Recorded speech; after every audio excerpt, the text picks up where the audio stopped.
Hi everyone, today I'm going to explain how Oscar can significantly improve the damage output of your DPS. To make this work, you need to properly utilize all the elements that boost the damage of your DPS. Also, I will show the recommended equips and build of the other team members soon in my next guide. So please subscribe to my channel. Alright, without any further ado, let's begin. Okay, first, I'll discuss the skills that make Oscar a valuable addition to the team. So, the Undercurrent Surge. So, Oscar and his teammates increase the damage received by the target by 10% for 5 seconds when using each different attribute to attack the enemy.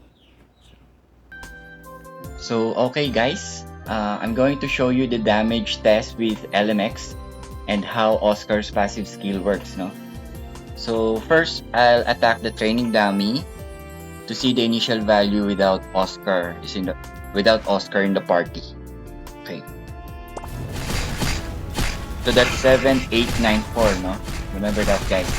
So the damage result is 7894. And then next we will invite Oscar. That's Doc Mel. Okay. There.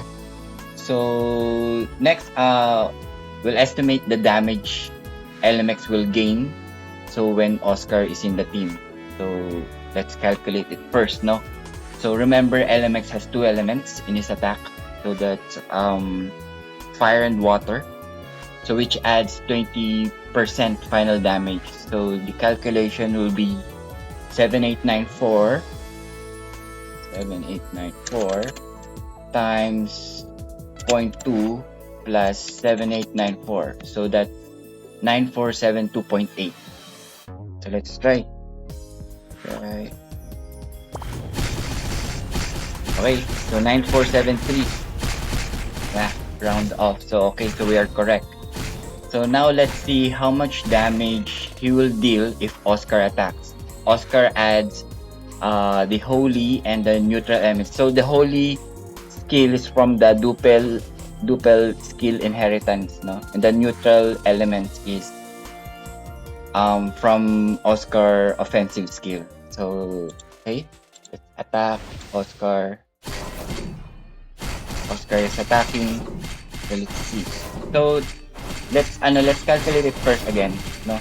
So the calculation is 7894 times, so that's 4 elements, no? That times 0.4 plus 7894.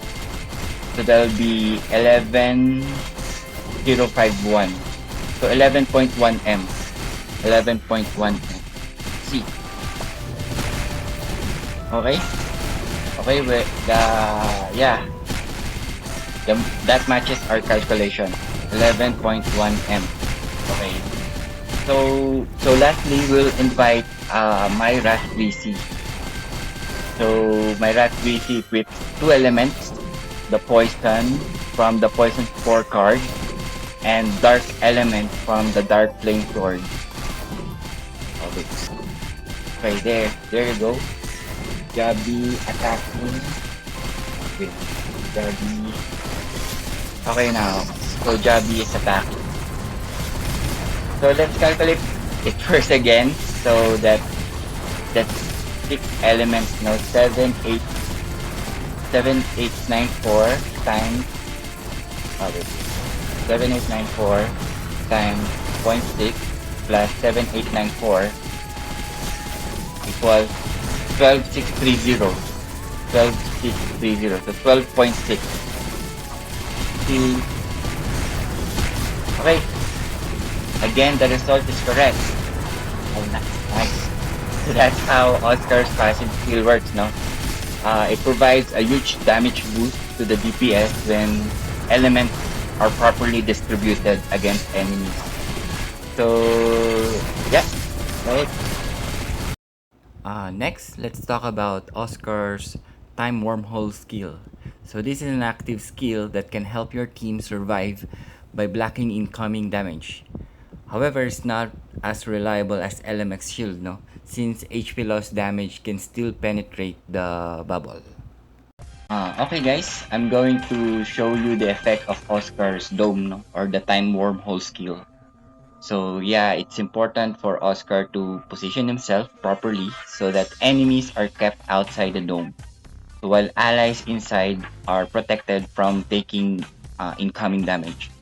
So first, I'll attack the LMX without the dome active. And let's see. Oops, only the LMX. Okay. Okay, there.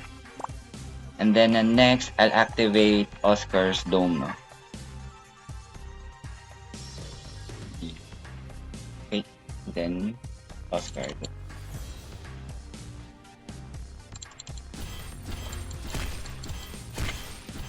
So yeah, notice that Ellie's attacks deal no damage when the dome is up.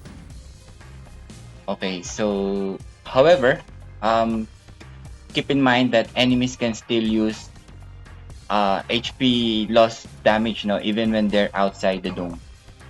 So they can still cause as HP loss damage. So let's see. So dome, and then HP loss, harvester. So see, double kill. Okay, that's it. Next, let's look at the active skill Fate Retrospect. So it works similarly to the Elf Space Compression skill, no? Allowing you to pull MVPs and minis in both the Constellation Tower and the Chaotic Space-Time Nightmare.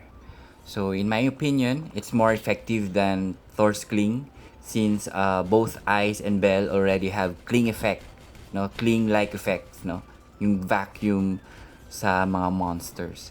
Yep. Lastly, let's check Oscar's passive skill Key Resonance. So it says here, Oscar damage against all species and all species mitigation are equivalent to the highest corresponding species attribute values. So yes, this skill works almost like having a Fire Era Seed Relic, no?